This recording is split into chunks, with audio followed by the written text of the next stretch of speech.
আসসালামু আলাইকুম রহমতুল্লাহি ওয়া বারাকাতুহু।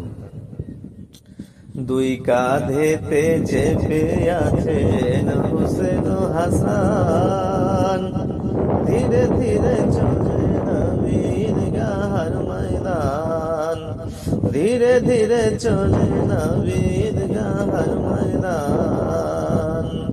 দুই কাঁধেতে চেপে আছেন হোসেন হাসান, ধীরে ধীরে চলে নবীর গাহার ময়দান, ধীরে ধীরে চলে নবীর গাহার ময়দান।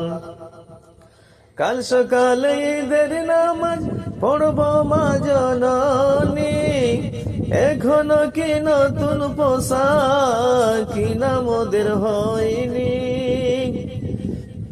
কাল সকালে ঈদের নামাজ পড়ব মা জননী, এখনো কি নতুন পোশাক কিনা মোদের হয়নি। জান্নাত রানী মা ফাতেমা করেন বায়ান, ধীরে ধীরে চলে নবীর গাহার ময়দান, ধীরে ধীরে চলে নবীর গাহার ময়দান।